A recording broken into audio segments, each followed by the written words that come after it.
Hello everyone. Today I am starting chapter 11, the human eye and the colorful world.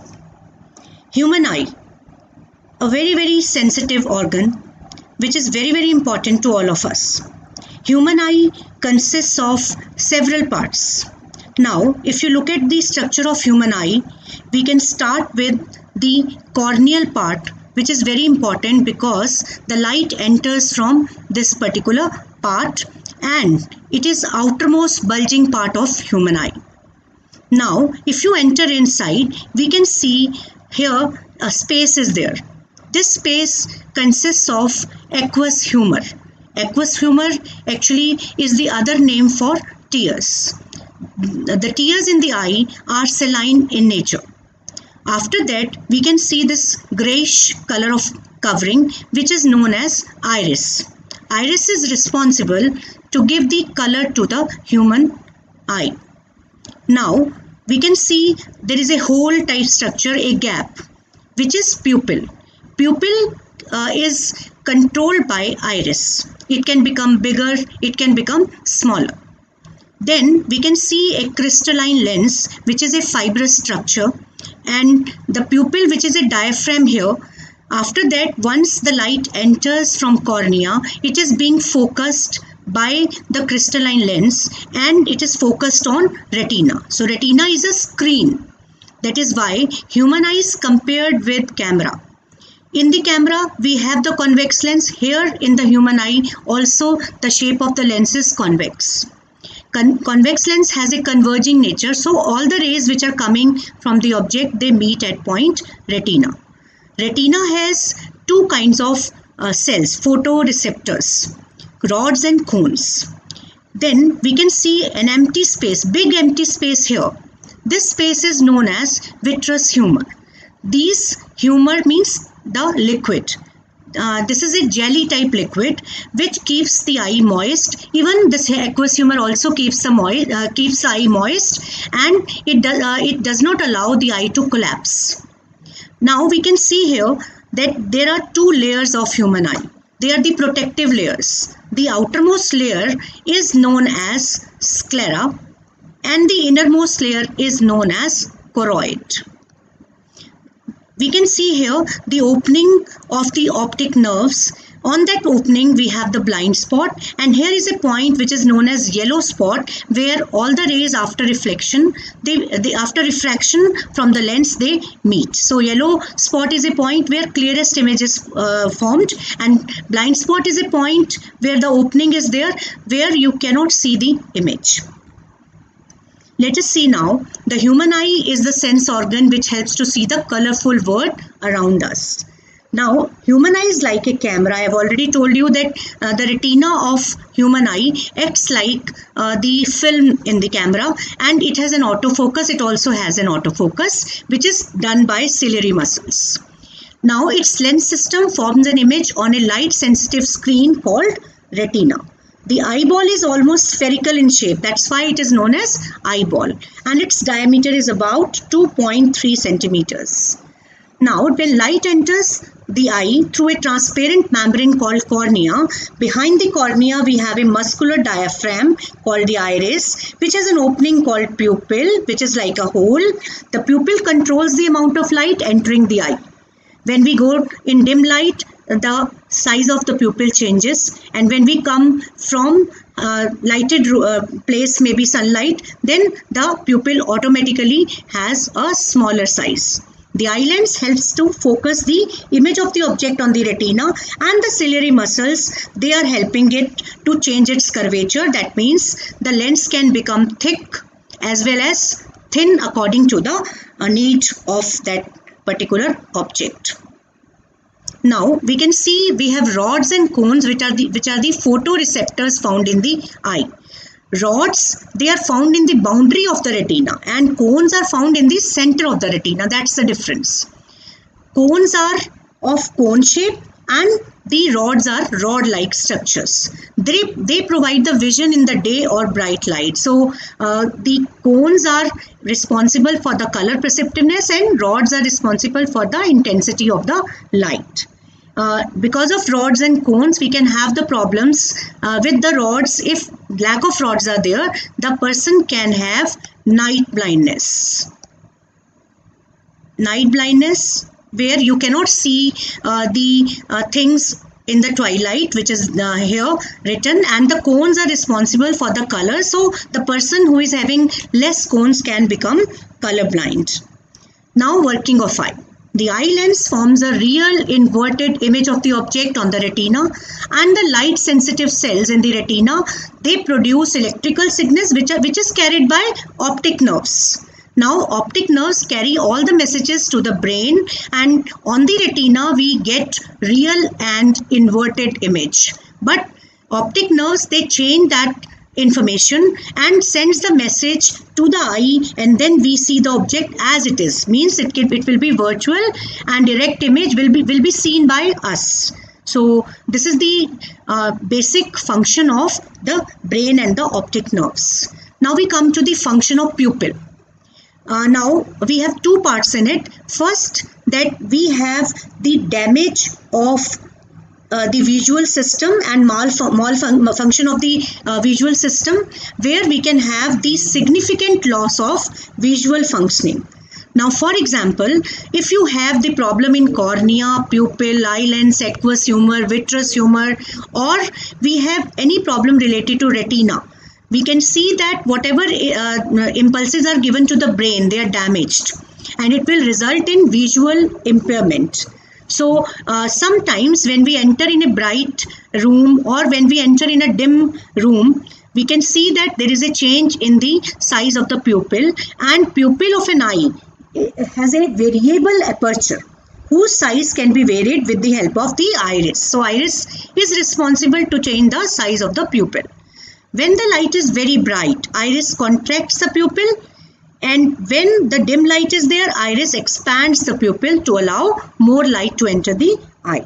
So pupil opens completely through the relaxation of iris. So you can see in this diagram where we have ample ambient lighting, then we can see the size of the pupil reduces. And when there is little ambient lighting, dark conditions are there, dim room is there, you can see the size of pupil opens up and it becomes big in size, and which is controlled by iris. So you can see and compare these two pictures.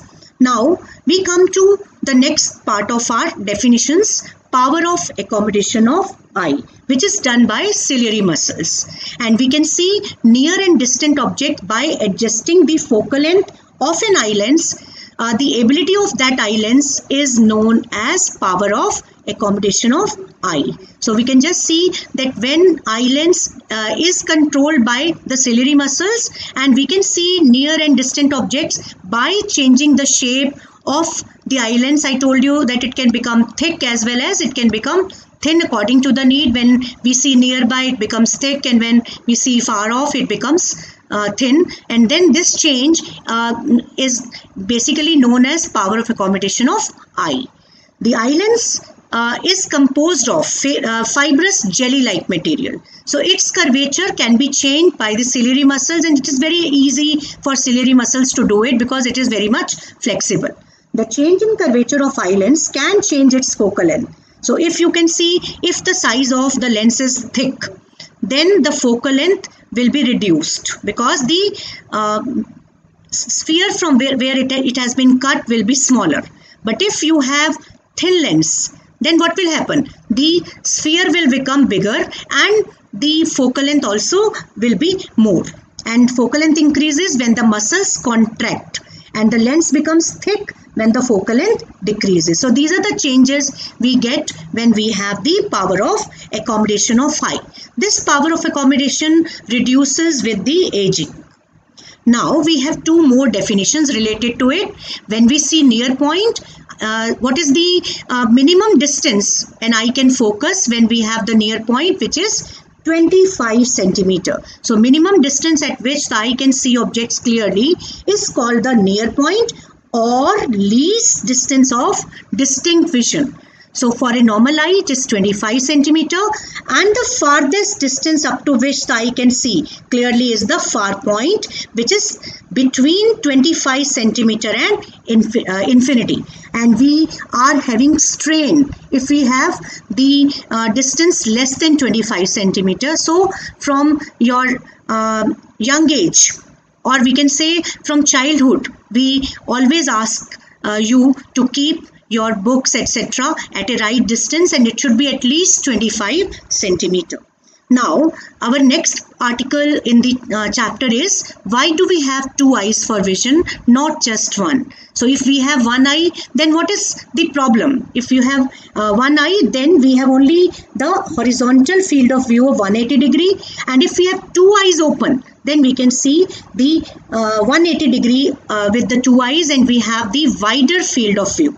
So this is a main advantage of having two eyes instead of one. The ability to detect faint objects is of course enhanced with two detectors inside instead of one. If we have only one, then it will be very difficult for us to detect the faint objects. But if you have two eyes, it is very, very easy.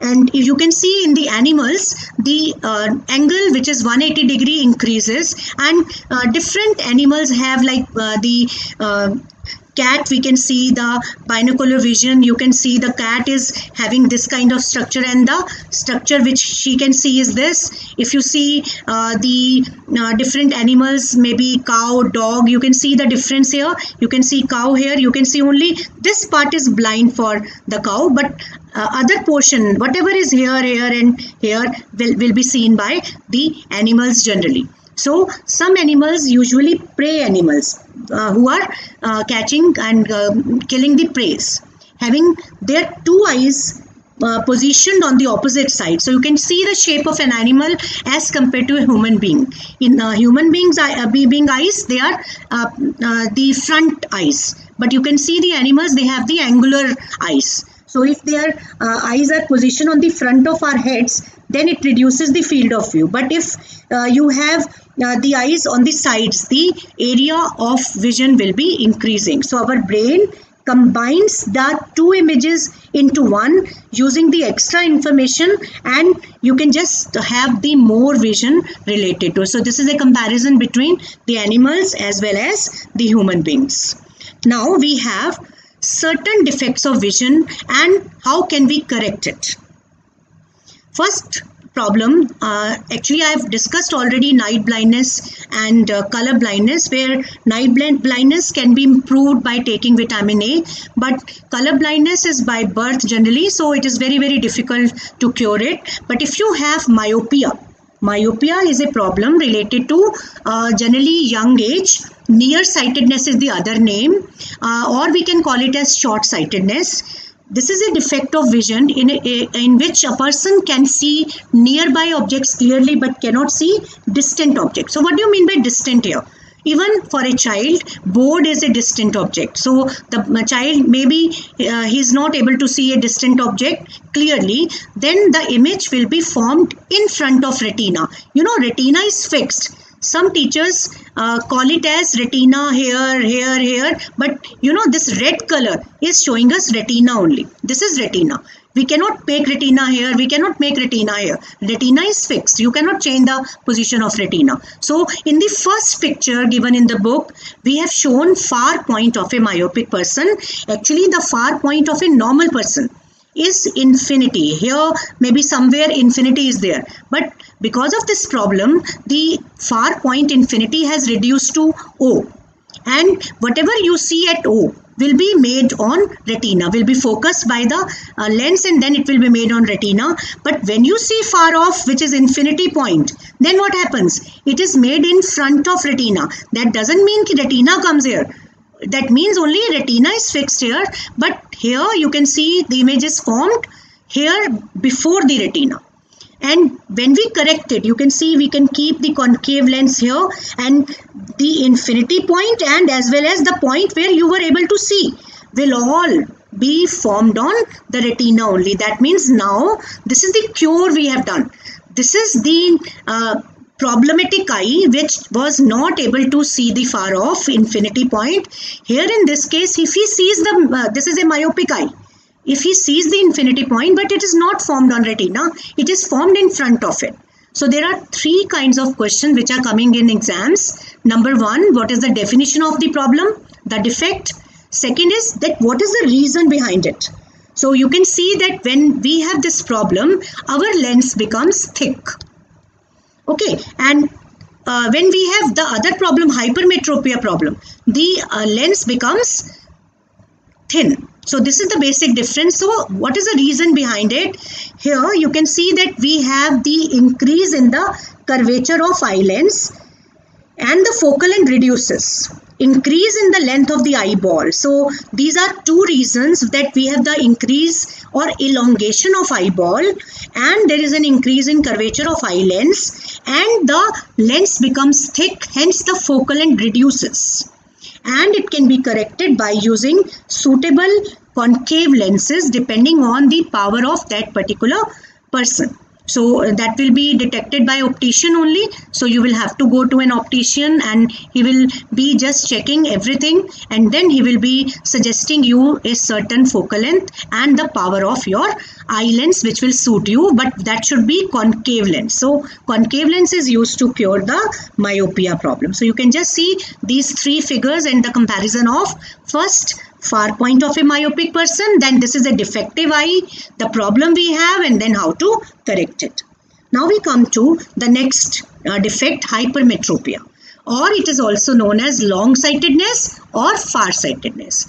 Hypermetropia is a defect of vision in which a person can see distant objects clearly, like me.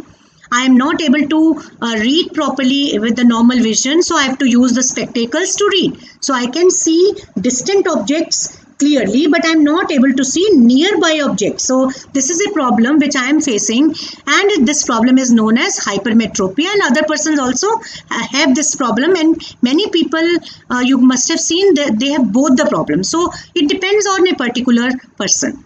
Now when we see the first thing, that we have first of all the position of N dash, which is 25 centimeter, which is our near point. Now in the first diagram, what we have shown that N dash is 25 centimeter, but the person is not able to see N dash properly, but he is able to see N properly. And when he sees N but not N dash, then the image is formed on retina. Once again I am saying retina never shifts. Retina has a fixed position which is here only. This is retina. Now when this near point comes to 25 centimeter, then what happens? You can see the image is formed behind that retina. Means it is behind the retina, means it goes out of that range. Okay, and you can see that what happens here. So you can see the difference now. What we are observing, decrease in the curvature of eye lens, decrease in the length of the eyeball, that is known as shortening of eyeball, or decrease in the length of the eyeball or shortening of eyeball, and it can be corrected by using convex lens, which is a magnifying lens. So if you put your convex lens here, you can see both the things, 25 centimeter here as well as the things which are kept a little far. So in both ways you are comfortable, and the image is formed on retina by using a particular spectacle of the defined power given by the doctor. Now we have another problem, presbyopia, and where you can see the diagram here, you can see the two lenses being used here, the upper lens and the lower lens. Upper lens is a concave lens, the lower lens is convex lens. Concave lens is to see distant objects, and the convex lens is used to read the thing. That is why it is down, and that is the upper position. Even in spectacles you can see that the this elliptical shape is telling us, this shape is telling us that this is a concave one, and this is for the near point, this is for the far point. So first of all, why this problem comes? Presbyopia. Bi means double. Power of accommodation of eye usually decreases with aging. Now with the aging, what is the problem? You must be knowing it, that due to aging we have our muscular system that also is not very comfortable. It is also reducing. So with the aging, the near point gradually recedes away and the person is not able to see nearby objects comfortably and distinctly. This defect is called presbyopia. Now, why it is happening? Because of the gradual weakening of ciliary muscle. The muscles which are attached to your eye lens is ciliary muscle. So, ciliary muscles, they are weakened because of the age. So, we have diminishing flexibility of eye lens, and eye lens is not very much comfortable to change the focal length. That is, the accommodation of eye will reduce. Means you will not be accommodate your focal length according to the need. So the person who is suffering from both myopia and hypermetropia, such people, they require bifocal lenses. So how can this presbyopia be cured? By using bifocal lenses, which consists of both concave as well as convex lenses. Now upper portion, as I've already told you, consists of concave lens, which is facilitating the distant vision, and the lower part is a convex lens which is facilitating the near vision. Nowadays, you must have heard about the LASIK surgeries for correction of refractive defects. Okay, and we can even use the contact lenses, or by surgical interventions you can cure the defects and your spectacles, you can get rid of them. Now we come to another problem, very common problem, and again generally this problem is because of aging. So sometimes the crystalline lens of the people at an old age becomes milky and cloudy. You can see here, this is the original eye eyeball, and you can see whitish portion here. This whitish portion is a milky and cloudy portion, which is the condition of a cataract. This causes partial or complete loss of vision. So slowly, if you are not having the cure of this, or you are not going for operations or surgeries, then you cannot see properly, and you can have the partial or complete loss of vision. So you can see here the normal eye has all the things on the retina. Okay, all the images are formed on retina, but when we have a cataract eye and we have a hazy appearance or cloudy appearance on the human eye, you can see here what will happen. The image will not be formed on retina, and you can see the rays are being diverged. You can see so many points are there, and the person is having a blurred vision. So the cataract person will not be able to see the image properly on retina, and the person will be suffering from blurred vision.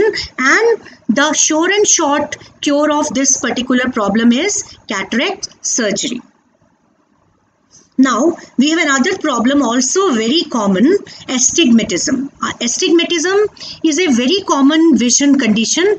I think 90% people must be having little bit problem of that, and slowly it can increase. So astigmatism is a common vision condition that causes again the blurred vision, but this blurred vision is different. You can see in the diagram, when we have a normal vision, you can see like this, the traffic in the night. But when we have astigmatism, you can see the light is going in different direction and nothing is clear. So it will cause some kind of confusion in the eye. And once again, you can see different colors, like red light is here. You can see comparatively this light, it is going in different parts, and it is being diverged from one place to another. So this occurs when the cornea, cornea is very important part, the cover of eye is irregularly shaped, and sometimes because of the curvature of the lens inside the eye, it can be corrected by using these cylindrical lenses. So you can see here, if you have a normal vision, you can see that we have the light coming from the corneal part. This is the corneal part here, and the light is coming and it is formed on retina. It's a focal point. But when we have astigmatism, you can see two images, one after the retina and one before the retina. So astigmatic cornea distorts the focal point of the light in front and or behind the retina. So you can see the difference of the images formed when we have a normal eye as well as when we have astigmatic eye. Now we come to another important government's concern, that is eye donation, which is very very important, because people, I think 4.5 million people are having corneal blindness. So people are suffering from this problem, and if we donate eyes after that, naturally, then this donation can give the life to a blind person. You can actually, one pair of eyes gives vision to up to 4 corneal blind people. This is the beauty of the eye donation actually, and it is very very important that all of us should go for the donated eye, that is eye donation, and the corneal blindness can be cured through corneal transplantation of donated eyes. So out of I think 4.5 million people, 60% are children who are below the age of 12.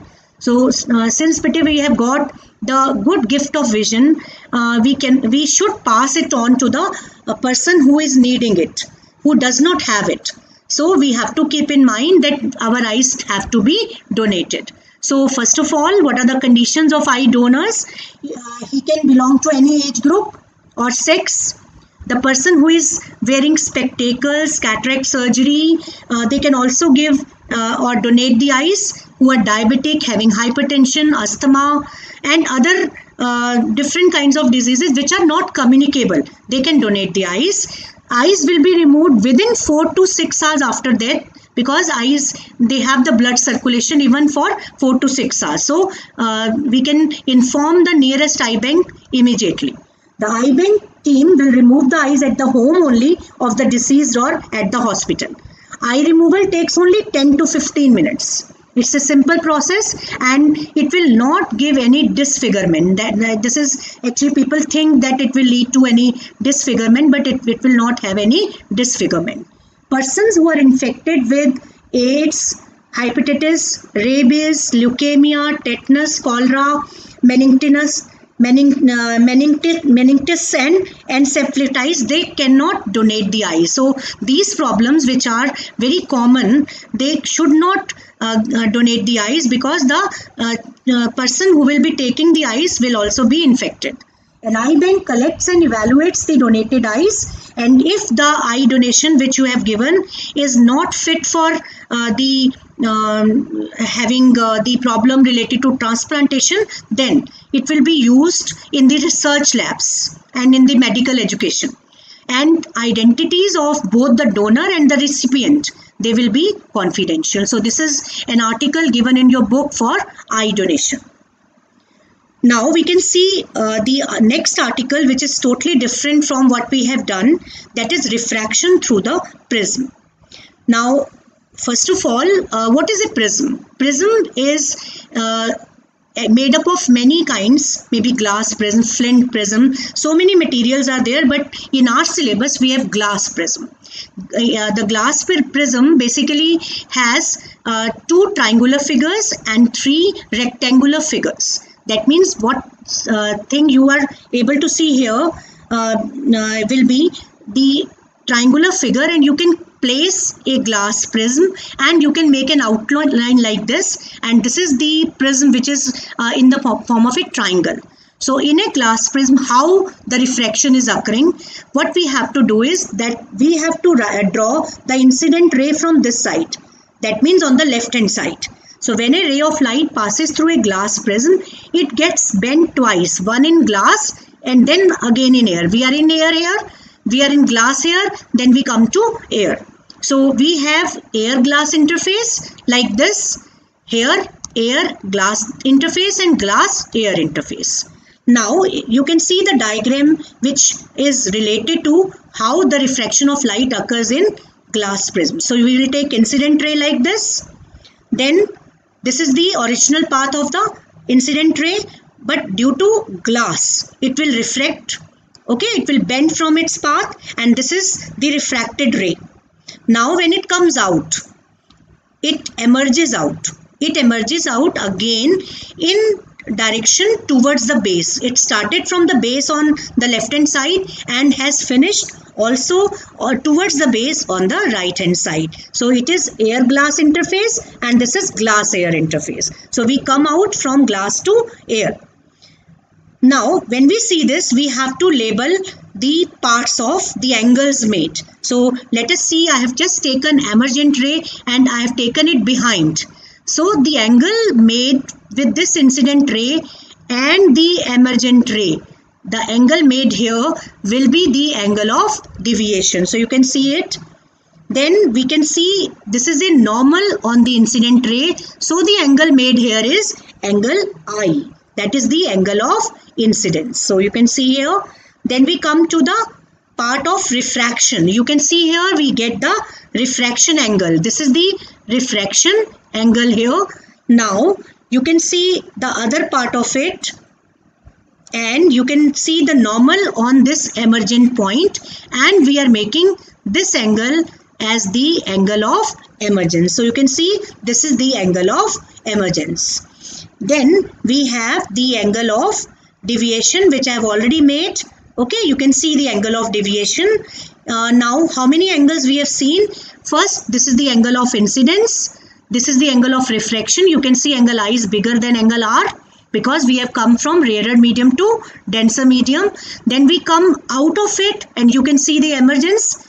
Now, in this case, you can see once again the angle has been made bigger. Okay, so this is how we have the introduction part. But here, angle I is never equal to angle I like glass slab. Then we can see the other part here. If you just have angle of deviation, this angle of deviation means that we were coming from incident ray, but our incident ray has been deviated from its path, and you can see how much deviation is there.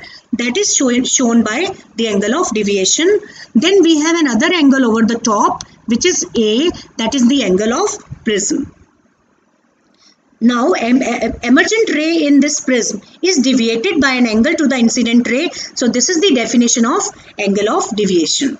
Now, next article is that dispersion of white light by a glass prism. So, if you keep your glass prism like this and we have white light coming from any source of white light, and when it enters in the prism, it splits into 7 colors.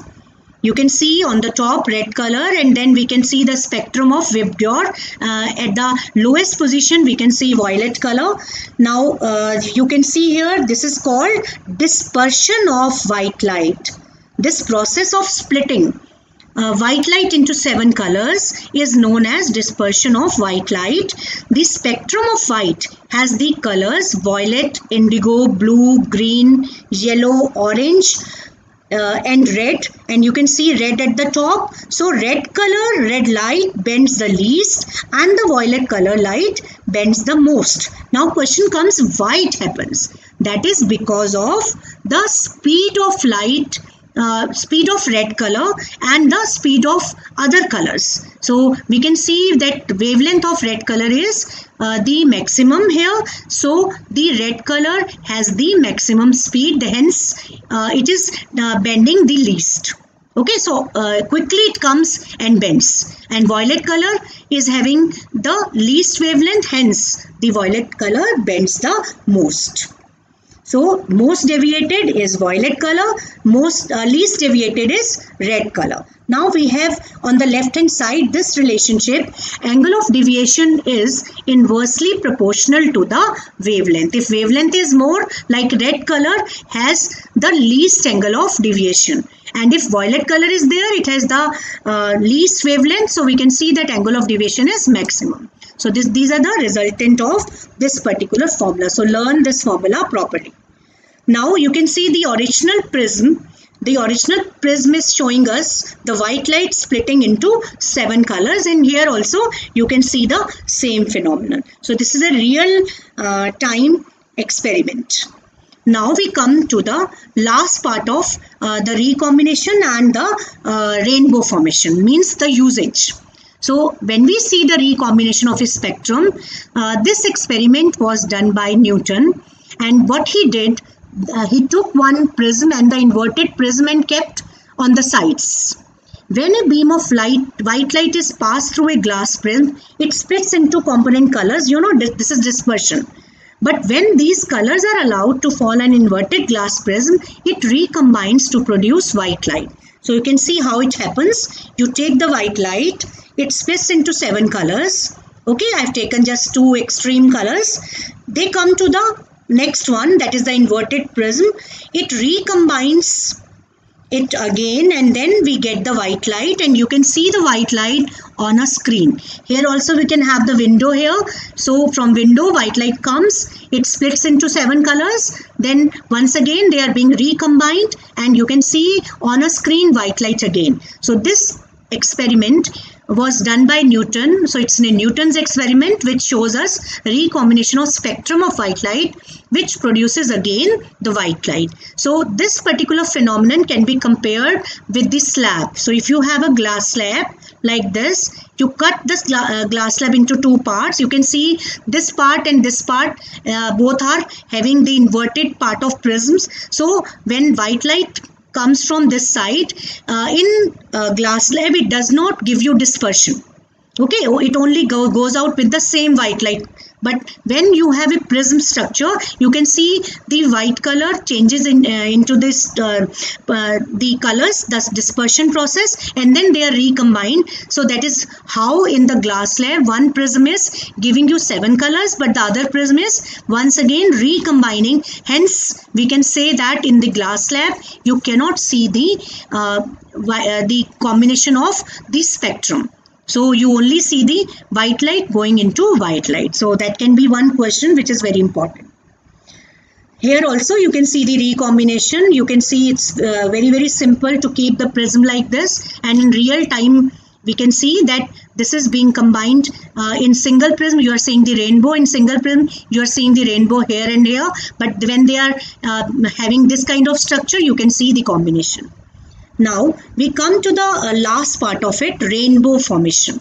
Now how can a raindrop with lot of raindrops in the sky, when there is a rain shower, and you can see the rainbow formation in a particular area, and the rainbow formation is always in the direction opposite to the sun. That means where the sun is, you will see in the opposite direction the rainbow formation.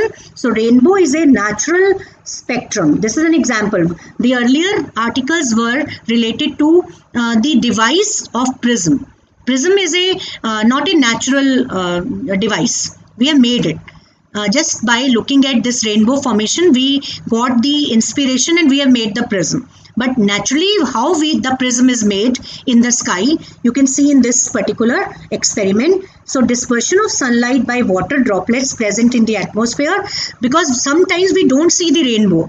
We have the rain shower, but you can't see the rainbow every time. This is only possible when we have water droplets present in the atmosphere, and when water droplets act like small prisms, then only we can see the rainbow formation. So what is happening in the process, I have taken the raindrop into a circular shape, and when white light comes from the sun, it falls on the raindrop.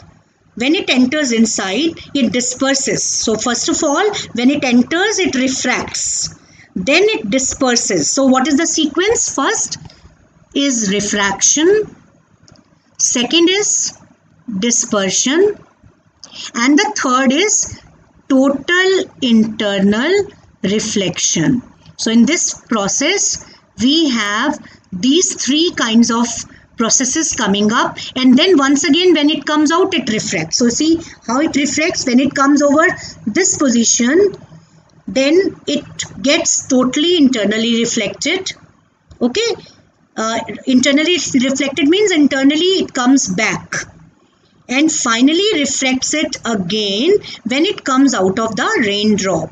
So this is because of the dispersion of sunlight and the internal reflection, the water droplets, we see the rainbow formation. The shape which is made here is a prism shape. So the total internal reflection is a process, because when we see the refraction process, the ray of light comes and then it bends from its path. When it comes from this position, it bends from this path here or there, and slowly if we go on increasing the incident ray, one time will come when this refraction line will superimpose this line. Okay, that means the angle made here will be 90 degree, the angle of refraction. When you increase your angle again, that is the critical angle when we choose, and when we make an angle more than the critical angle, then this particular path will go inside the same medium. We were in the other medium earlier, now we have entered to the same medium. This process is known as total internal reflection, which is not directly in the syllabus of class 10. So you can just learn that when it comes here, due to this process of total internal reflection, it gets back, and what you get is the part which is coming here with all the dispersion and all the colors, and then we just come over to the ground level, and the observer can see this beautiful pattern of rainbow in the sky. Okay, and it is always there when we have the rain shower, and after the rain shower we can see. So this is the diagram which we can show with all the colors. You can see the sunlight, refraction, dispersion, total internal reflection of the spectrum. When it comes out, it reaches to the eye, and this process is finished. So this was actually all what we have completed. Atmospheric refraction we will come in the next slide.